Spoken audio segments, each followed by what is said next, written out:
बहुत बेहतरीन स्पीच देंगे। आप हमें से गुजारिश है कि शांति से सुकून से उनकी बात को सुनिए।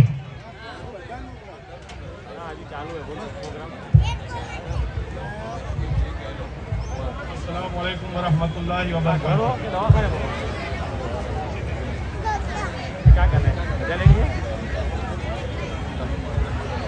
अस्सलाम वालेकुम वरहमतुल्लाहि वबरकातुहू। आज के इस मुअज्जज प्रोग्राम के अंदर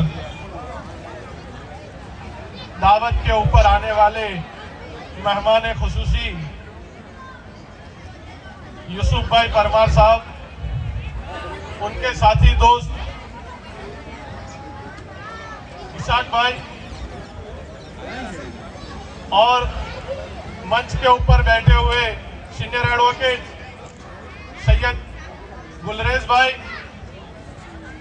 सलीम भाई, राणा साहब, मेरे साथी डॉक्टर शमीर मलिक, उलमाए दीन और आज के प्रोग्राम के अंदर खुशी खुशी शिरकत करने वाले दूल्हा दुल्हन और उनके तमाम रिश्तेदार को मैं दिल से इस्तकबाल करता हूं।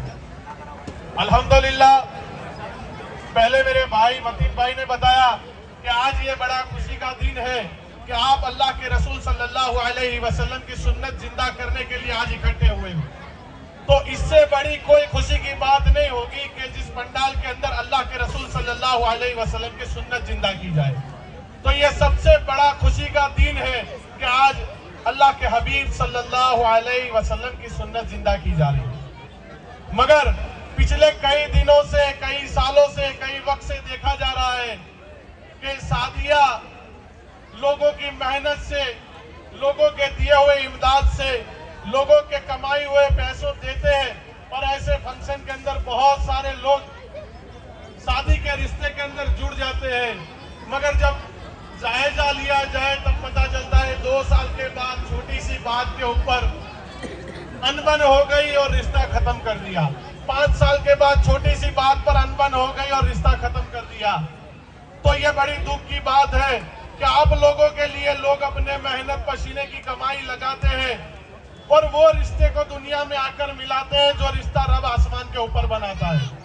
तो जब भी अपने घरों के अंदर अनबन हो, जब भी कोई मामला बिगड़ जाए, तो एक बात जहन के अंदर रख लो कि हम सब ये बात बोलते हैं कि ये जो रिश्ता है दुनिया में हम लोग जो मिले हैं वो मिलाने वाला और वो रिश्ता बनाने वाला हमारा रब है।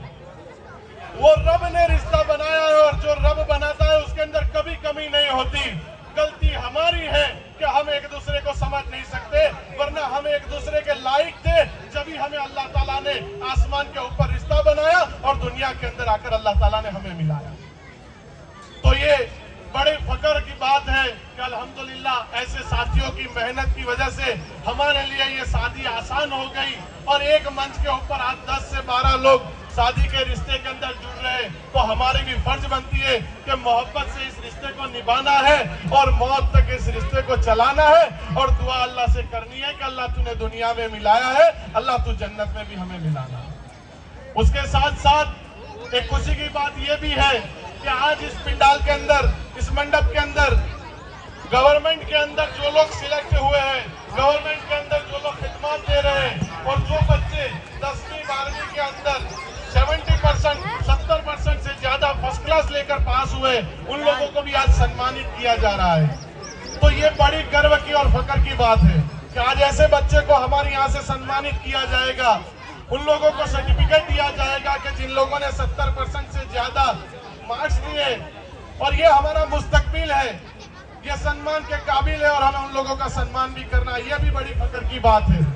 और ये पढ़ाई वाला मामला है। मैं अक्सर अपनी बातों के अंदर कहता हूँ कि हम लोग ऐसे मंच से जब भी कोई बंदा कहता है तो ये कहता है कि अल्लाह ताला ने कुरान करीम की जो सबसे पहली आयत नाजिल की, इक़रा बिस्मिक, जिसके अंदर ये कहा गया कि पढ़ो, तो मैं उससे आगे चलकर एक बात बता दूं कि जब अल्लाह ताला के रसूल सल्लल्लाहु अलैहि वसल्लम पर कुरान करीम नाजिल हुआ, कुरान करीम की पहली आयत नाजिल हुई जिसके अंदर कहा गया पढ़ो, उससे पहले वो जगह के ऊपर खुराफात फैले हुए थे, लोग दारू को आम किए हुए थे, लोग जिनाकारी के अंदर पड़े हुए थे, लोग दादा के जमाने से चलती आती हुई दुश्मनावट को वो लोग खत्म नहीं करते थे बल्कि जिंदा रखते थे।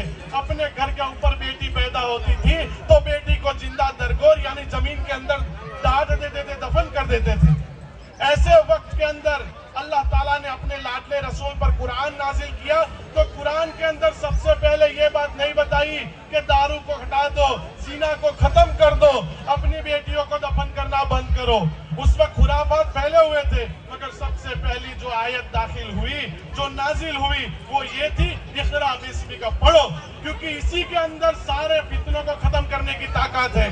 तो मैं भी इसी के मातहत कहता हूँ कि अपने बच्चों को पढ़ाओ, पढ़ेंगे तो सारे खुराफात खत्म होंगे, सारी बदियां जितनी भी बुराइयां फैली हुई है सारी बुराइयां खत्म होगी। कोई भी बच्चा कमजोर नहीं है।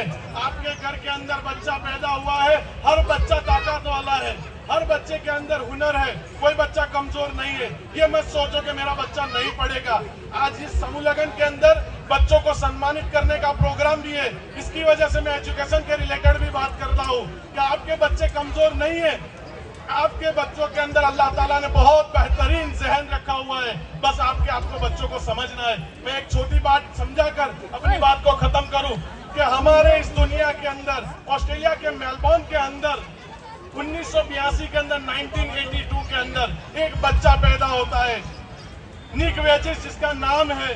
वो बच्चा पैदा होता है, वो बच्चा जैसे आज हम लोग देखते हैं कि हमारे घरों के अंदर जो बच्चा पैदा होता है तो कोई घर ऐसा होता है कि जिसके अंदर बच्चा माजूरीन पैदा होता है, कोई बच्चा ऐसा होता है जिसका हाथ नहीं होता है, कोई बच्चा ऐसा होता है जिसकी हाथ की उंगलियां नहीं होती है, और बहुत सारे रोग ऐसे भी आ चुके हैं कि जिसको हम लोगों ने आज तक सुना नहीं है, मगर जब हम लोग तबीब से मिलते हैं, डॉक्टर से मिलते हैं तो समझाते हैं कि आपके बच्चे को ये बीमारी है। तो मैं ऐसे लोगों से भी मुखातब कहकर कहता हूँ कि ऑस्ट्रेलिया के अंदर पैदा होने वाला वो बच्चा जो 1982, कोई पुरानी बात नहीं है, अभी 35-40 साल पुरानी बात कर रहा हूँ, वो बच्चे को पैदा हुआ जब दोनों हाथ नहीं थे, दोनों पैर नहीं थे, और जब उसको दिखाया गया तो डॉक्टर कहते हैं उसको ये बीमारी है, ये बीमारी है। मगर डॉक्टर साथ के अंदर उसके माँ बाप को भी कहते हैं कि आप बच्चे की ताकत हो, माँ बाप को कहते हैं आप बच्चे की ताकत हो, उसके हाथ पैर आप बनो, आप उसकी हिम्मत बनो, इंशाल्लाह आपका बच्चा भी नाम रोशन करेगा। वो माँ बाप अपने बच्चे की हिम्मत बनकर अपने बच्चे की परवरिश कर रहे हैं, जिस बच्चे के दोनों हाथ जन्म से नहीं है, दोनों पैर नहीं है, और एक पैर जो छोटा सा है जिसको वो चिकन ड्रमस्टिक कहता है, जिसके अंदर उंगलियां भी जुड़ी पड़ी हुई है। वो निक जोन्स जो अपनी बुक के अंदर लिखते हैं कि मेरे माँ बाप ने इतनी अच्छी परवरिश की कि मैं बिना हाथ के ड्रम बजाता था, मुंह से और अपने दोनों हाथों को मिलाकर पेन पकड़ता, दोनों बाजुओं को मिलाता था, काम करता था। पैर के अंदर जो जुड़ी हुई उंगलियां थी उससे मैं पैर की उंगलियों से पेन चलाता था। मेरे माँ बाप ने मुझे लिखाया, मेरे माँ बाप ने मुझे पढ़ाया, मेरे माँ बाप मेरा हौसला बना।